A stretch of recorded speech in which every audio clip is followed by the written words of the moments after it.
Business development is one of the most underrated strategies when it comes to growing your business. So in this video, I'm gonna break down 3 of some of the best business development strategies the top companies are using. I'm talking about Spotify, Netflix, Apple, Oracle. I'm gonna break it down step by step and how each of these business development strategies work. And I'm gonna show you exactly how you can apply these strategies into your business, whether you're at a small, medium-sized business, or even if you're working at a large corporation. And you wanna make sure you watch this video until the end, because if you don't, you're gonna waste months of your time trying all these different strategies that don't really work. So I'm just gonna give you the shortcut and show you what does work so you can get results right away. What's going on, everybody? My name is Patrick Dang.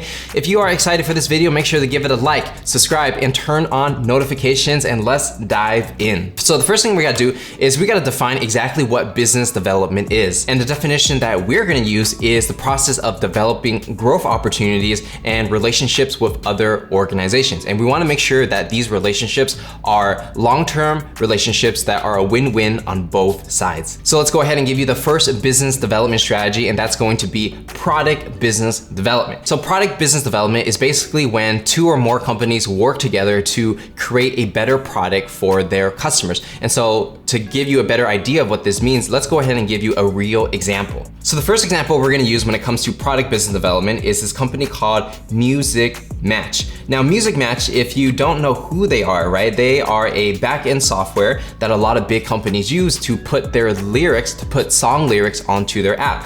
For example, some of the customers they have is Spotify, right? So if you use Spotify and you notice that when you're listening to a song, you might see the artist's lyrics and some explanation on what those lyrics mean. Music Match is actually the company behind those lyrics. So Spotify basically did a business development deal where the Music Match was able to get the lyrics of these songs and put them into Spotify. So as you can see, Spotify is a customer, Instagram is a customer, Amazon, Apple Music, Google, Shazam. So all these companies that have a music streaming service, they don't really want to build their own software when it comes to, finding all these lyrics, categorizing them, and putting the meaning behind the lyrics, because it takes a lot of energy to do that. Not only that, but you have to get licensing agreements with all the big record labels to legally use these lyrics in their apps. So instead of these big companies like Apple, Spotify, and things like that, instead of them building this out themselves, which is gonna really take millions of dollars to do, they can instead work with a company like Music Match and just take their product and develop it into their app. And when it comes to what exactly these features are, like I said before, you could display the lyrics of a song, right? So this is a Lady Gaga song, and you can see all the lyrics, synchronized lyrics, so it kind of plays the lyrics as the song continues on, so you're not just reading it like a script, you're seeing it real time. You could search by lyrics, right? So instead of typing in the song name, sometimes you remember the melody, you wanna type that in, and boom, it's gonna show up in the app.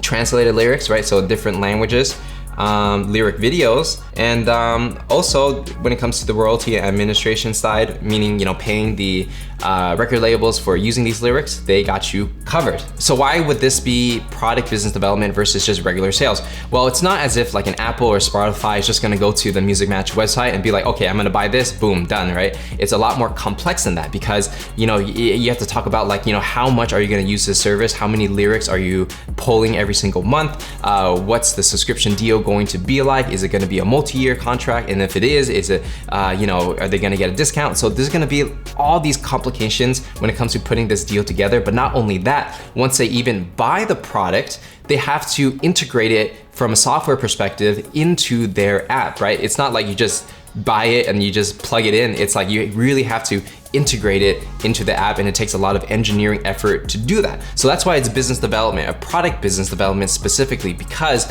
2 entities are working together to create a better product for the consumer. So Spotify itself is a product, and by using the resources of Music Match and what they have, they're gonna integrate that into Spotify, thus creating a better product for the end consumer. So how does this relate to you? Well, if you have a product or software that can integrate very deeply with another person's product, right? What you can do is you can say, hey, I do this certain thing, this is how I bring value. Let me try, instead of building all these things yourself, which I have already invested a lot of time and resource in doing, I'm just going to work with you and we're gonna integrate my product into your product so that your customers are more happy, right? And that way, so instead of you having to find all these customers to use your product, you can find a couple key partnerships, right? For example, if you build a software and you integrate it with Apple, then suddenly your app or your software or product is used by millions of Apple users, just right off the bat. So that's how you can leverage bigger companies to get your small product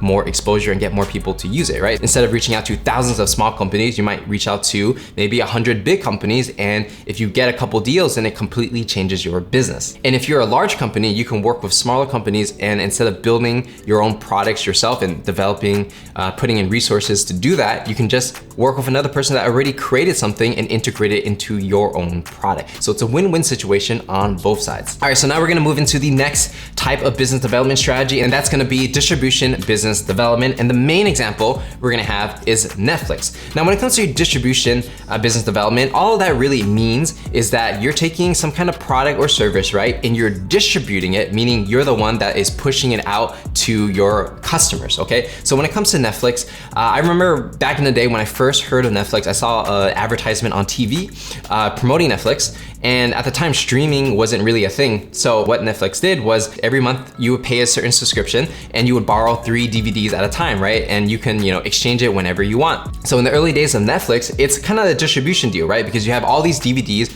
all these companies that have DVDs, and they want to get it into the hands of more customers. And Netflix is saying, okay, we're gonna charge a subscription and we are gonna distribute your DVDs to our customers. And obviously we're gonna pay you to use those DVDs, but we're gonna make some money by having this service for other people, making it easy for them to rent DVDs. And now things have changed where instead of renting DVDs, it's all about streaming. So they can take a popular movie, right, that everybody wants to watch and put it on their platform, and people will sign up for Netflix just to watch that show. So if you are, let's say, a TV show or production company, or you have a movie, you could put your movie or TV show on Netflix, you can put it on Hulu, you can put it on Amazon, you can put it on all the different networks, and you can make money from all these different companies. So in a sense, you're doing distribution business development because you're having these other companies distribute your product. Now, there's also exclusive distribution where Netflix might pay you a large sum of money and they might say, hey, we like your stuff, but we don't want you to put it anywhere else because we want people to sign up for Netflix. And because you have so many fans, they're gonna sign up for Netflix because they wanna watch your stuff and it's only available on Netflix. So in that case, they're gonna pay you a lot more money for that exclusive deal. So some examples might be Dave Chappelle, right? Dave Chappelle, famous comedian, went on hiatus for like 10 years and then he wanted to come back and do stand-up. So obviously, if he does a Netflix deal where his content is only available on Netflix, a lot of people are gonna sign up just to watch that stand-up comedy because it's nowhere else, and they're a big fan of Dave Chappelle and he has been performing for like 10 years. So that's an example of an exclusive business development deal. And another quick example that I just remembered is if you watch Joe Rogan, the Joe Rogan podcast, it's on all different platforms, right? Like YouTube, Spotify, and all the different podcast platforms. And recently he just signed an exclusive deal with Spotify, right? To have the podcast exclusively on Spotify in the future. So obviously, he has a huge fan base. Everybody wants to listen to his podcast regularly. So if the only option to listen to Joe Rogan is on Spotify, then all these people are gonna flood Spotify, and obviously Joe Rogan's gonna get a pretty good deal because it's an exclusive contract. So how does this apply to you? Well, if you have some kind of product, service, or show, right, and you're thinking that you have a fan base, or that people want it, and you just need to put it on the right platform, whether it's an Amazon, a Spotify, or any other niche platform, then you can do an exclusive deal, have them pay you money to exclusively put your stuff over there. Also, if you don't want to do an exclusive deal, you can put your stuff everywhere. So these distribution companies will distribute your product or service to other people on your behalf and take a cut, and you make money because they're doing all the heavy lifting and pushing your product or service to people you would have not otherwise reached. All right, so now the third type of business development that we're gonna talk about is going to be channel distribution. So Oracle is the company that I used to work at. That's where I started my sales job, first sales job in tech. What they did was, I was an inside sales rep, meaning I worked at Oracle, right? I was an employee at Oracle. But what I learned is that there are other people who were selling Oracle products but weren't technically employees of Oracle. They were something like contractors, or they had a deal with Oracle. So how it would work is, let's say you're a consultant, let's say an IT tech consultant, right? And you have your own clients, and you do work for them, they pay you money, okay. Now there's gonna be a point where your clients might need a certain product or service, and you are in the position to make a recommendation on what they should buy. So if your customer wants a certain software, right? And you know that Oracle sells that software, there's other people you can choose, but you like Oracle, you can say, hey, customer, I'm not an employee of Oracle, but I can sell you Oracle software, and it's the one I recommend.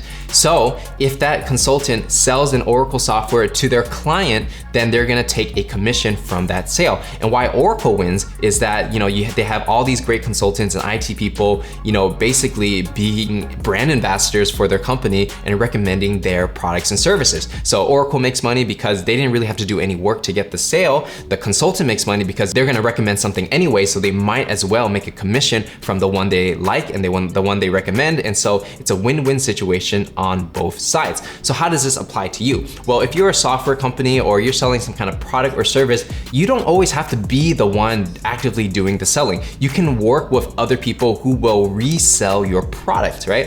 And this is a really powerful strategy, because if you can tap into, it's channel partnerships, right? So if you can tap into people that already have customers and their customers are already going to buy, if you build the relationships with these channel partners, when the channel partners' customers want to buy something, you are going to be on the top of mind because you already built this relationship and you're willing to give a healthy commission to the people that resell your product. And if you are, like, let's say a consultant, or you're in the position where you can resell other people's products, instead of building a product yourself, you can go to all the top companies and be like, hey, I love your company, I love what you do, I recommend your product already for free, but let's see if we can work together where, if someone wants to buy a certain product or service, I can recommend you and stand 100% behind it, but I would like a commission for making that recommendation and getting you the sale. So it works on both ends. If you're a product creator, find these channel partnerships to sell your stuff. If you are in the position where you are the seller, find the companies that you can help promote, and it's a win-win situation on both sides, because at the end of the day, it's all about what is best for the customer, right? So if you're making the right recommendation and you believe in the product or service that you're selling and creating, then a customer always wins, right? Because they're getting the value that they pay for. So that is pretty much how channel partnerships are going to work. And it's not just exclusive to consulting or tech, literally anything you can have someone sell your product or service for you. So with that said, those are gonna be the 3 different business development strategies you can use to grow your business. Let me know in the comments which one you found most valuable and how you're gonna apply it to your business. And if you wanna see more videos like this, make sure to give this video a like, subscribe, and turn on notifications, because I'm gonna be releasing new videos every single week. And if you want a free advanced sales training, I actually created a free training on how to sell anything to anyone. Make sure to click the link in the description to get access to that free in-depth training. And if you want to learn more about business development and sales, I actually have another video for you to watch, which is the difference between sales and business development. I know some of you guys might have confusion on what each of those two are, so I created a video just to make that clear. Make sure you check out this video somewhere on the screen to check it out. So with that said, my name is Patrick Dang. Thank you for watching, and I'm gonna see you guys in the next one.